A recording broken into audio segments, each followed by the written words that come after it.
roads and things, okay, but no, it's a normal 30-year-old house. Really? That's, I like to think better than that one, so. All right. Thank you. Good night, man. Thanks for the food. Probably good to see you.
dedicated railroad buffs. It was back in 1958 when 24 dedicated railroad buffs purchased the line to save it from bankruptcy and abandonment.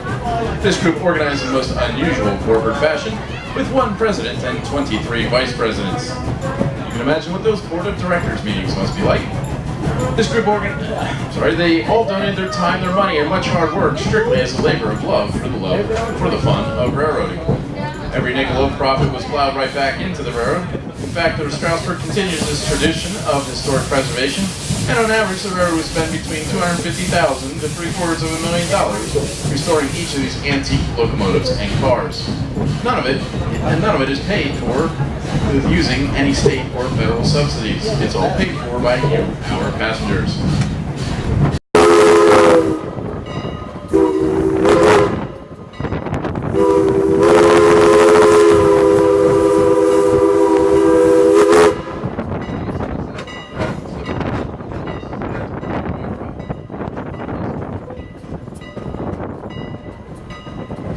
Shortly, our train will be passing across the Road. We will not stop for passengers in this point. However, on our return trip, we can notify one of our uniform train who will come here late off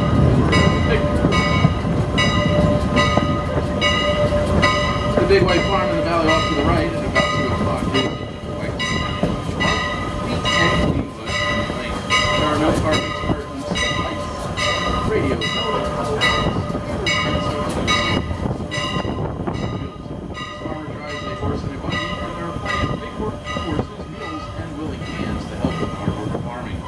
in addition to dairy cattle, the produce consists of corn, wheat, rye, hay, barley, alfalfa, and that famous land. For just a few minutes while we move our locomotive around to the opposite end of our trip. You're sitting in our coach cars. It may be a good time to stand up, step into the aisle, and pull back from the seats. They should flip over. You'll be able to face the right direction for your return trip. We have on board today with us a news brochure, which was common in the early part of the 20th century. Julie passing through the train to the railroad's official coloring book and other information to sell. Wrong way. You want to sit down and say what? Do you really want to face it? The steam locomotive pulling our train today is old number 89, built in 1910 by the Canadian Locomotive Company in Kingston, Ontario, Canada. It weighs 140 tons and originally ran on a Grand Trunk Railroad. Its tender carries 10 tons of coal and 6,700 gallons of water. On a typical round trip, our locomotive will consume 1/2 ton of coal, all hand shoveled by our firemen into that 1,000-degree firebox, and will use almost 1,000 gallons of water for each trip that it'll make today. Just a few moments, we'll bring number 89 right past your window on the right-hand side of the train. Our engineer today is Fred, our fireman is Brent, and we have a student fireman on board. His name is Corbin. Be sure to give them a really big wave, yell at them, cheer at them as they pass by. It makes them happy, and besides, we wouldn't want them to leave us here in paradise.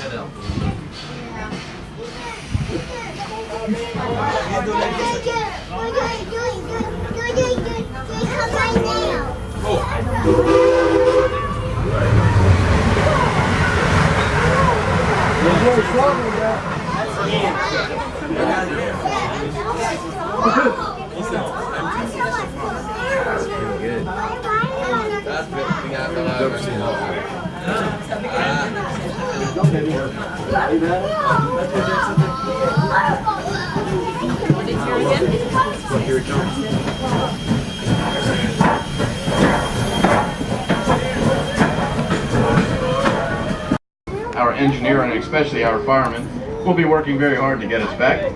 We'll let them do all the hot, hard, and very dirty work while we sit back, relax, and enjoy the sights, sounds, and smells of old-time steam railroading here on the road to paradise.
In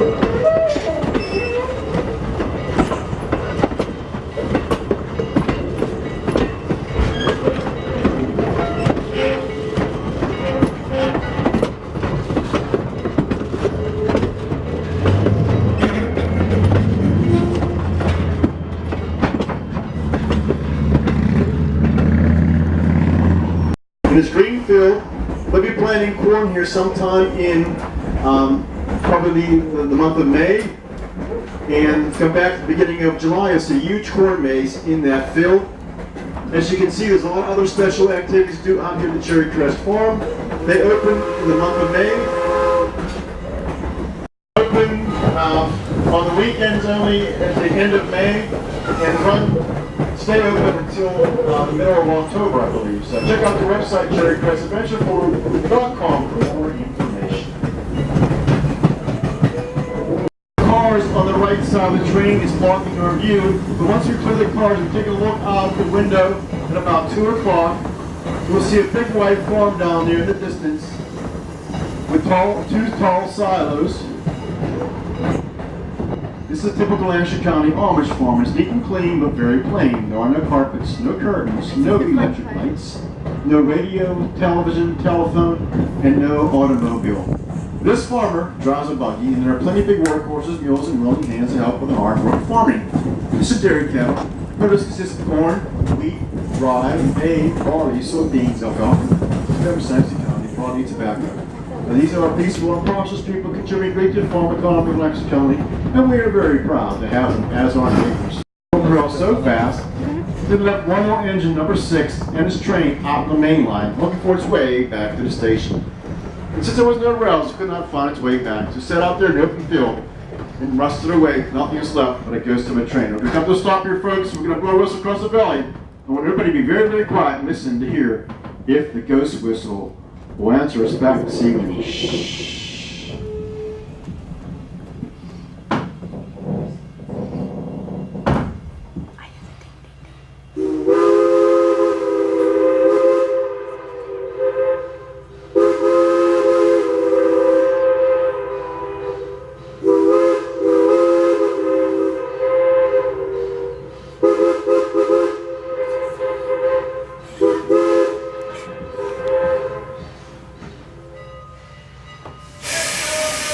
Echo! Someone said something about echo. No, folks, that's no echo. We pay that ghost.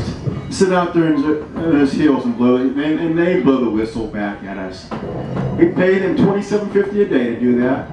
That makes them the highest paid employee on the railroad. No one has ever seen that ghost, but someone keeps cashing all those paychecks.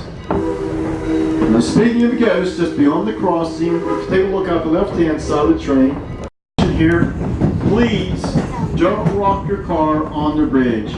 Would you mind picking your feet up as your car crosses over?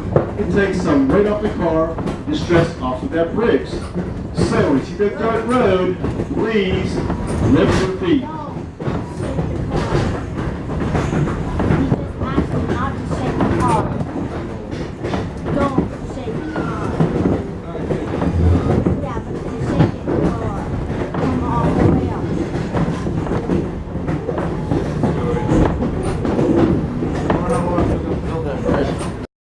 Over 275 years ago. Nothing has changed really. Their solid dress, their mode of travel, their entire way of life is the same today as it was 2 3/4 centuries ago. Lehman Place Junction is next. That's where the main line of the Strasburg meets the main line of Amtrak. A short distance ahead, our track will curve sharply to the left. Let's come alongside the tracks that were once the Pennsylvania Railroad's main line between New York and Chicago. This location has a lot of history to be told.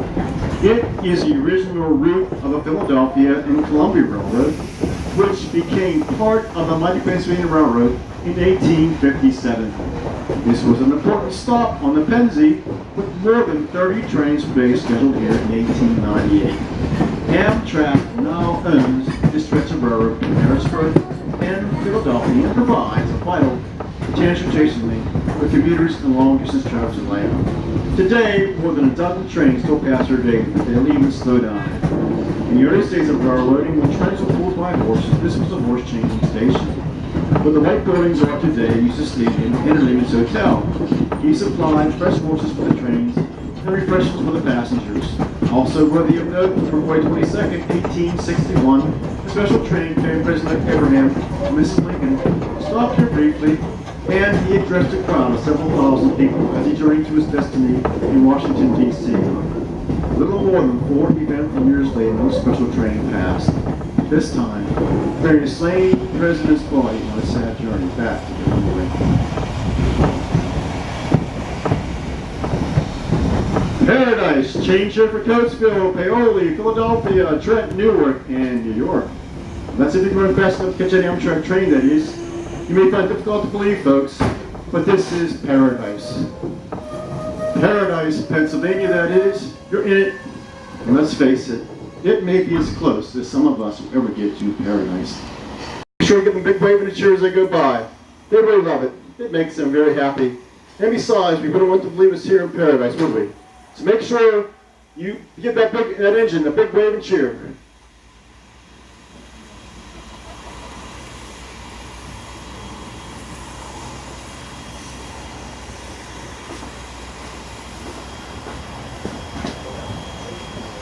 I can see it. I can't see it either.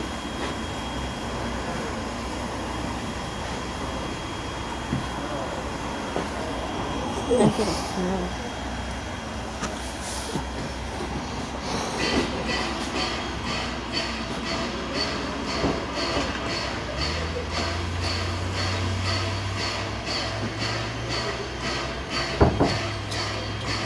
What are you doing? No, you have to ask. Looks like I have a seal.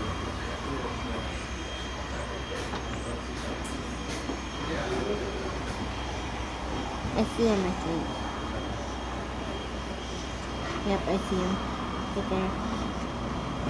You see him? No, because you took my spot. Oh.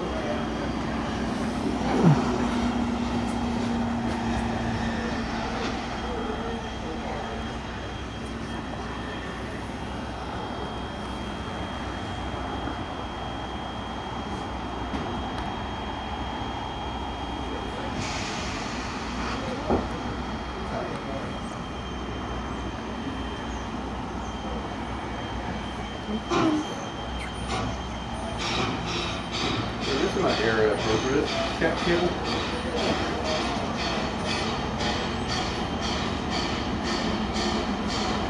Has to work its way up here.